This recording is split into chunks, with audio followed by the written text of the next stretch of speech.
Beacon Hill, where our mansion stands, is Boston's most prestigious residential area. The street lamps along the red brick sidewalks cast the same elegant light they have since the 19th century. Old money families have lived here for generations, and my family is one of them. Every morning, I see well-dressed residents walking their dogs along the tree-lined streets from my window.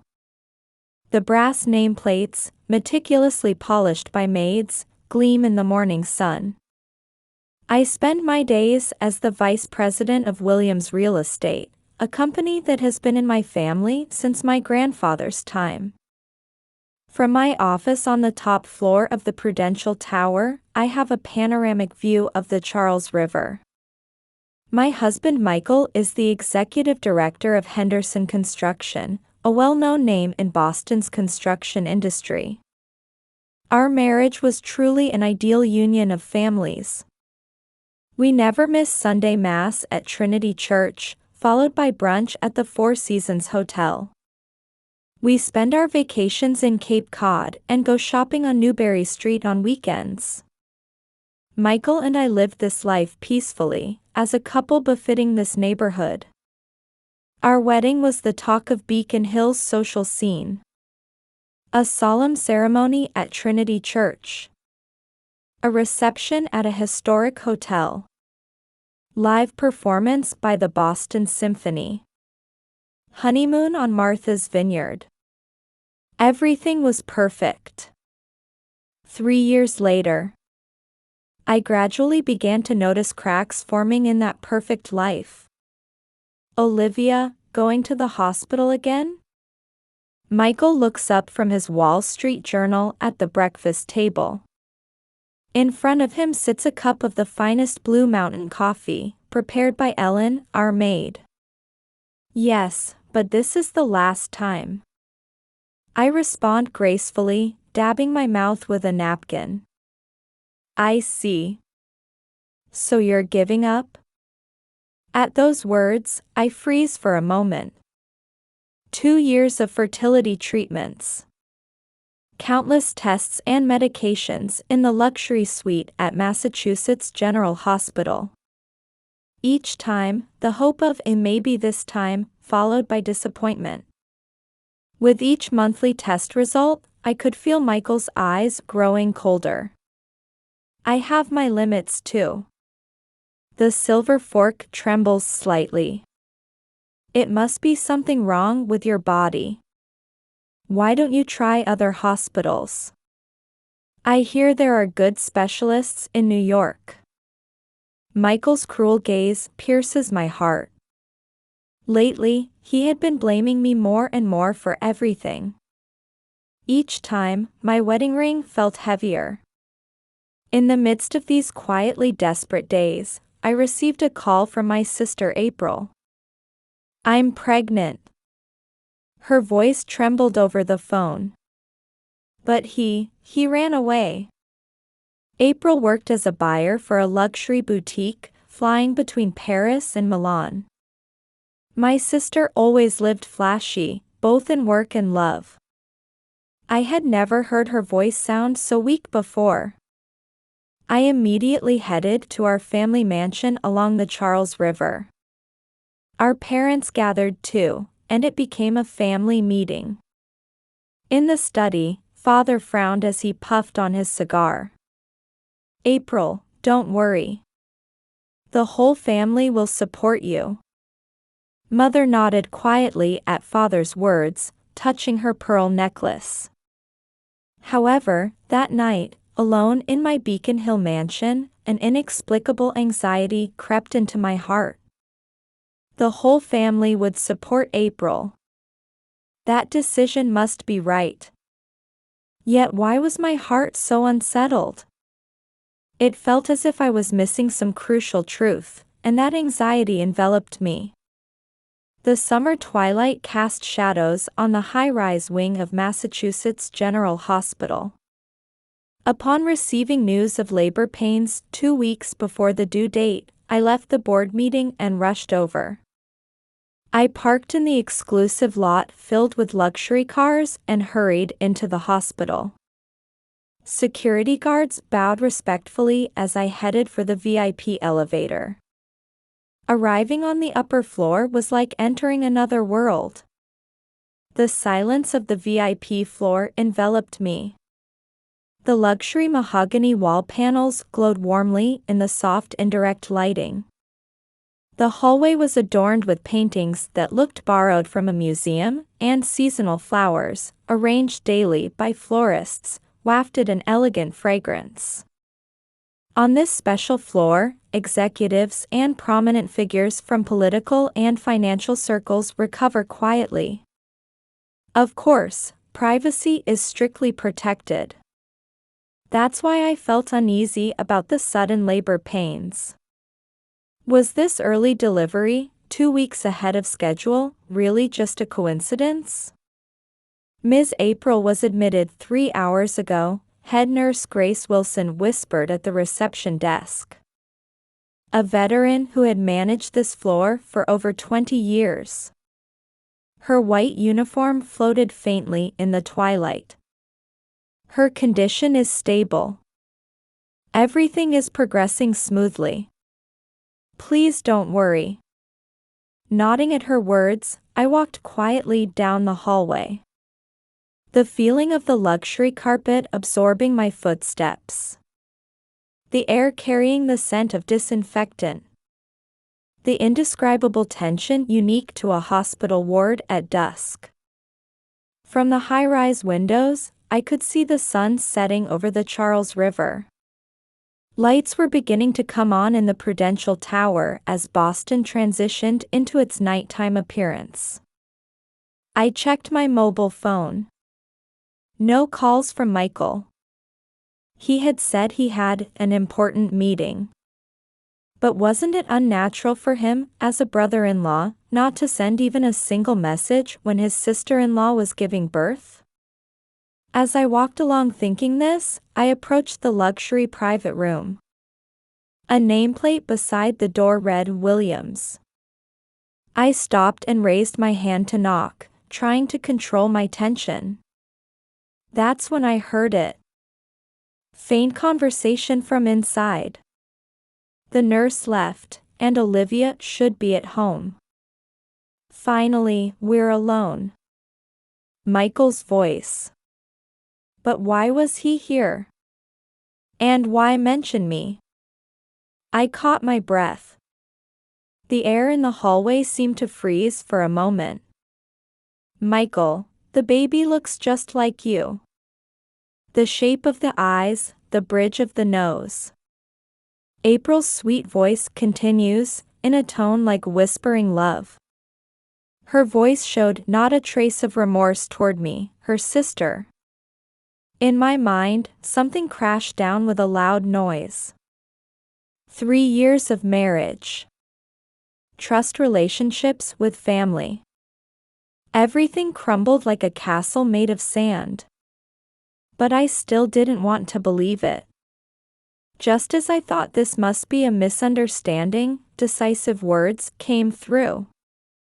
Yes, it's my child. Finally, our child is born. Michael's voice overflowed with affection he had never shown to me. Olivia's just infertile junk anyway. I made the right choice, picking you. Now, our new life begins. My hand was already taking out my mobile phone before I realized it. My finger pressing the record button was strangely calm. In my mind, the past 3 years flashed by like a slideshow. Michael's sudden increase in business trips. Dinner meetings with clients that lasted until late at night. April's flashy new brand items. Chanel bags, Cartier watches. That charity party where they supposedly met by chance.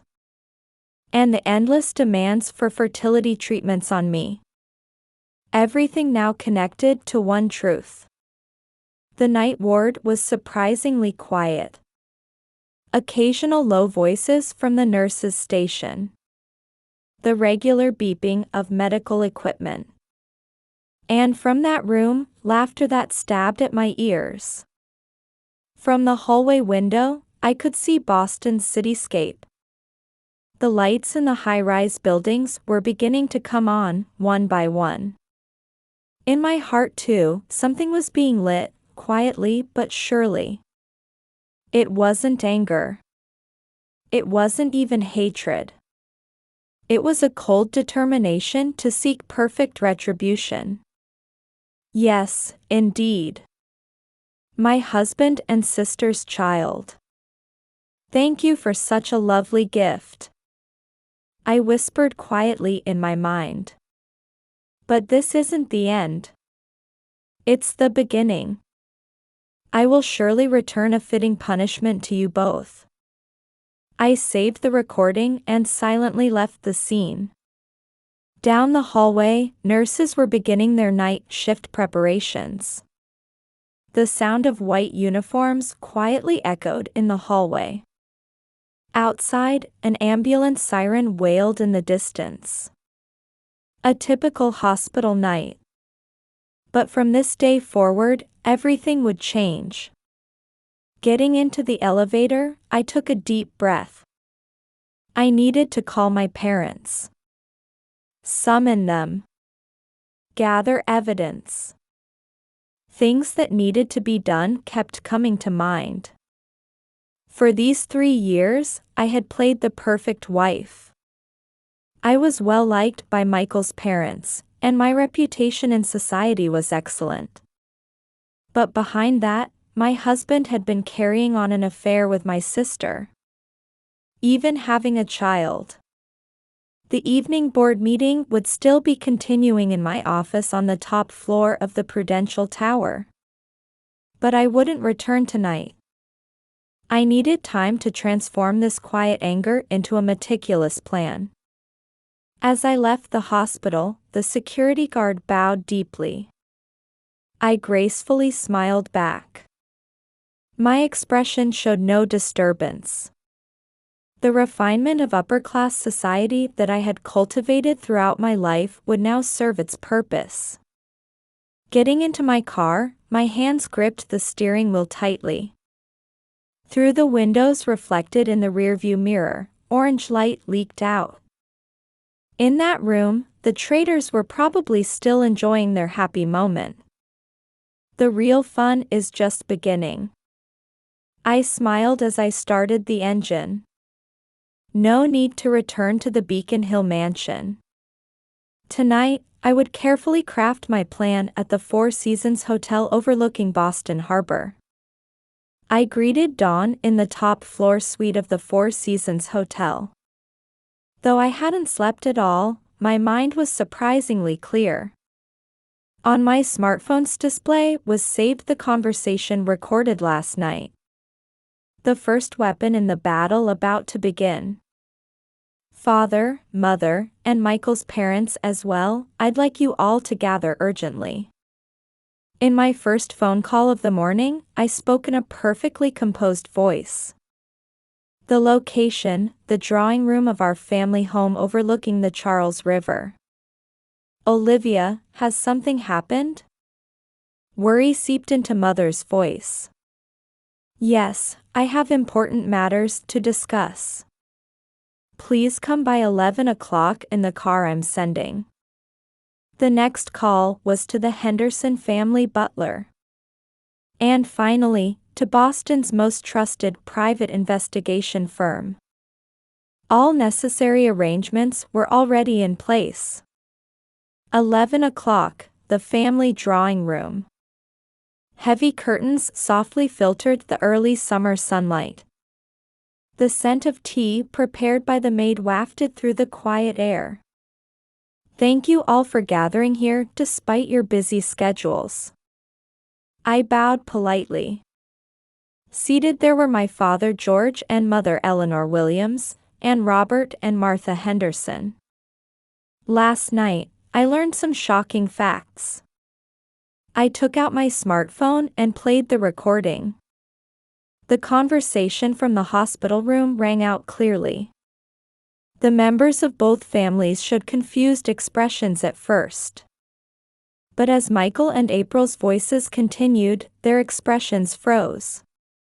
By the time the recording ended, the room's atmosphere had dropped to what felt like below freezing. Mrs. Henderson's face turned pale. My son, with his sister-in-law, even a child. Is this certain? Father's voice was low, carrying a dangerous tone. Yes.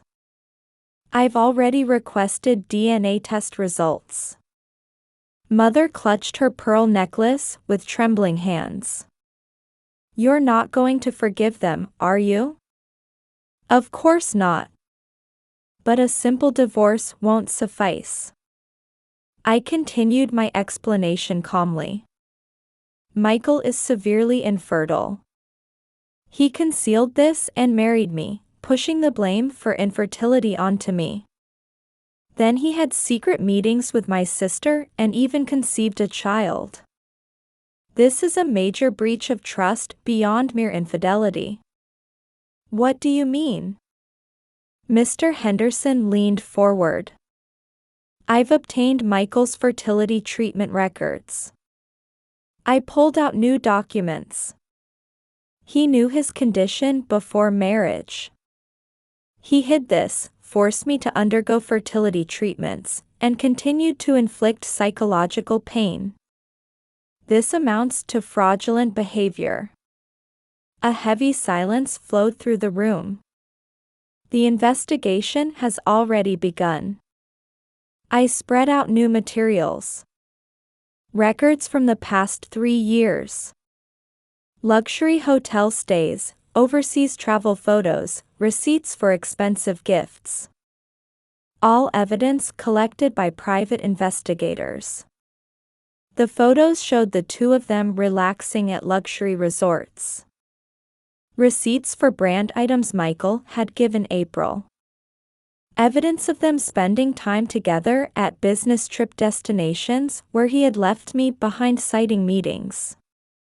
For these 3 years, I played the perfect wife, knowing nothing. My voice was cold as ice. But the act is over. Now it's time to show my true self. What do you plan to do? Father quietly asked. Perfect retribution. I took out a prepared plan. First, have Michael expelled from Henderson Construction. Simultaneously, halt all dealings with Williams Real Estate. The Hendersons exchanged glances. Next, immediate eviction from the luxury apartment I own. Stop all asset distribution to April. Their joint accounts are already frozen. That's not all, is it? Mother asked in an icy voice. No. This is just the beginning. I spread out new documents. Complete exclusion from Boston's real estate industry. Using Father and Mr. Henderson's connections to block all job transfers to other companies.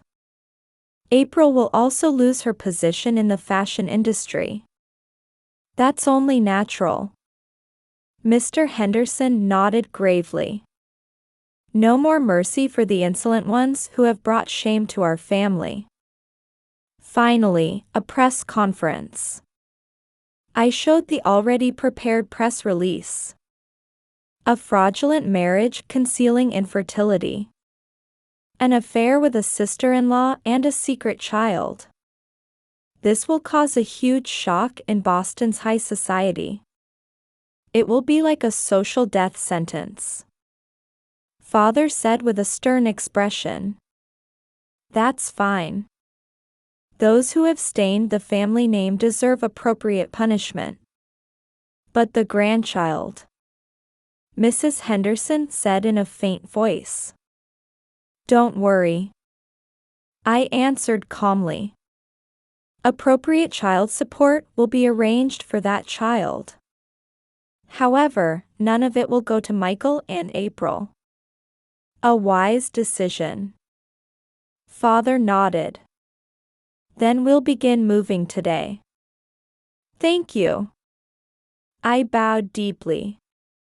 From now on, our four families will unite to corner the traitors. From the drawing room window, the Charles River was visible. Like the fierce currents swirling beneath the calm surface, our revenge would proceed quietly but surely. Michael and April were probably still spending happy moments in the hospital room. But days of hell awaited them. An unimaginably harsh punishment. Now, let's put the plan into action, I said with a perfect smile.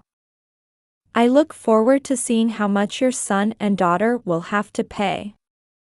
The parents of both families nodded solemnly. This wasn't mere revenge. It was righteous punishment to protect the family's honor. That evening, I headed to the finest detective agency. A former FBI investigator who had served on Presidential Protection Detail promised perfect evidence collection.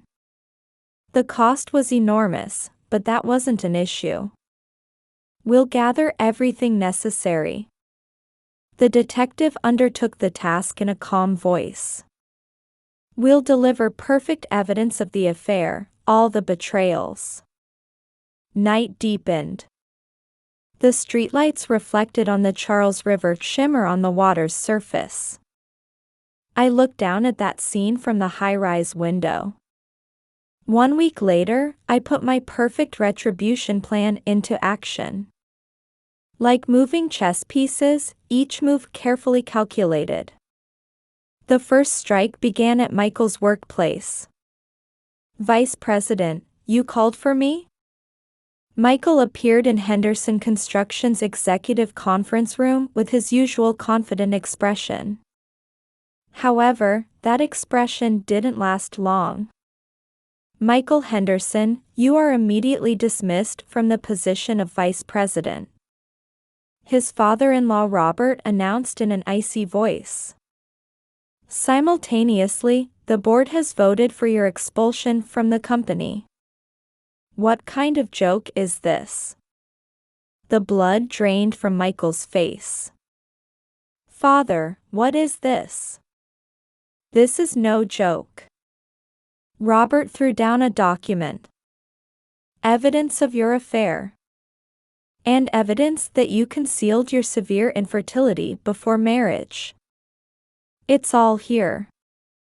The air in the conference room froze. Furthermore, it's been discovered that you used company expenses to buy gifts for your mistress. This constitutes breach of trust. Robert's voice rang cold. We won't report this to the police. That's our final mercy. That afternoon, Michael's personal items were packed in cardboard boxes, and he left the company escorted by security guards. No trace remained of the former vice president. Just a man in disgrace leaving the high-rise. The next strike was aimed at April. Ms. April Williams, I regret to inform you that you are terminated effective immediately. The HR director of the luxury boutique announced coldly. We've determined that the discovery of your inappropriate relationship severely damages our company's image. But Despite April's protests, her security card was confiscated, and she was locked out of the office. Paris collection planning documents still lay spread out on her desk. And then, the most effective strike was delivered. You must vacate by the end of today. The luxury apartment manager conveyed in a businesslike tone. Direct orders from the owner. Please wait. The rent, all surely. This isn't about rent. It's the owner's decision. The luxury apartment where Michael and April had been living was actually one of my properties. They were forced to move out that very day, barely given enough time to pack their belongings. What is the meaning of this? April stormed into our family home. "This is your doing, isn't it, sister? Why would you do such a thing to us? You have no right to speak." Father's stern voice echoed through the drawing room. "How dare you take such an attitude, you who have brought shame to the family? But the baby? No need to worry. Sufficient child support has been arranged. However, none of it will pass through your hands," Mother announced in an icy voice. The punishment continued. Michael's name was completely erased from Boston's real estate industry. Using father and the Henderson family's connections, all paths to employment at other companies were blocked. Similarly, April was barred from finding new employment in the fashion industry. Their bank accounts were frozen. Credit cards suspended. Luxury cars returned to the leasing company. Mobile phone contracts terminated. Like being erased from society, their life foundations were demolished one after another. "Michael, how did it come to this?" In a cheap business hotel room, April sobbed. "Our baby." Ah. "I know." Michael stared vacantly out the window. "This is Olivia's doing. She intends to be this thorough." And then, the final blow. A shocking article appeared on the front page of the Boston Globe. Heir to prestigious company concealed severe infertility before marriage. Secret child with sister-in-law dash. The article was accompanied by Michael's fertility treatment records and photographic evidence of their affair. Entering luxury hotels. Secret meetings during overseas trips. Receipts for expensive gifts. Everything was meticulously reported. Boston's high society was shaken. To think that the Henderson son would. With the Williams' second daughter. Those two, such scandalous behavior. They were completely cut off from social circles as well. Charity party invitations ceased, and acquaintances even avoided eye contact. "We can't stay here anymore," April said in a trembling voice. "Let's leave Boston." Michael silently nodded. Their once glamorous life would never return. All that remained were debts and social exile. That night, they packed their belongings and left Boston. They told no one their destination. I received this report in my top-floor office at the Prudential Tower. "It was a perfect plan," Father said with satisfaction. "We were able to give those two their due punishment." "Yes," I answered while watching the sun set over the Charles River. "But this isn't the end. Is there more?" "Yes, one final gift." I took out a letter from my desk drawer. The last message to be forwarded to their new address. "To my dear traders. I receive regular reports about your current situation. Day labor and convenience store cashier. Truly fitting ends. But let me tell you about my final gift. I have remarried and been blessed with new life. Both the family home and company are thriving. Yes, this is perfect revenge. My happiness is your greatest punishment. Goodbye. Never return to Boston." After mailing the letter, I walked through the evening streets of Beacon Hill. The street lamps still cast their elegant light. My new home with James is near the old mansion. During my morning walks, I pass by places with memories of Michael. But my heart no longer aches. Rather, I deeply savor the happiness of walking with my new family in this neighborhood. The life inside my womb moves slightly. This child will surely live a happy life, surrounded by a loving husband and trustworthy family. The full moon reflects on the surface of the Charles River. Its light shines quietly, as if blessing my victory. This is the path I chose. And this is the ultimate revenge. Perfect retribution concludes like this. With the traitor's hell and my heaven eternally contrasted.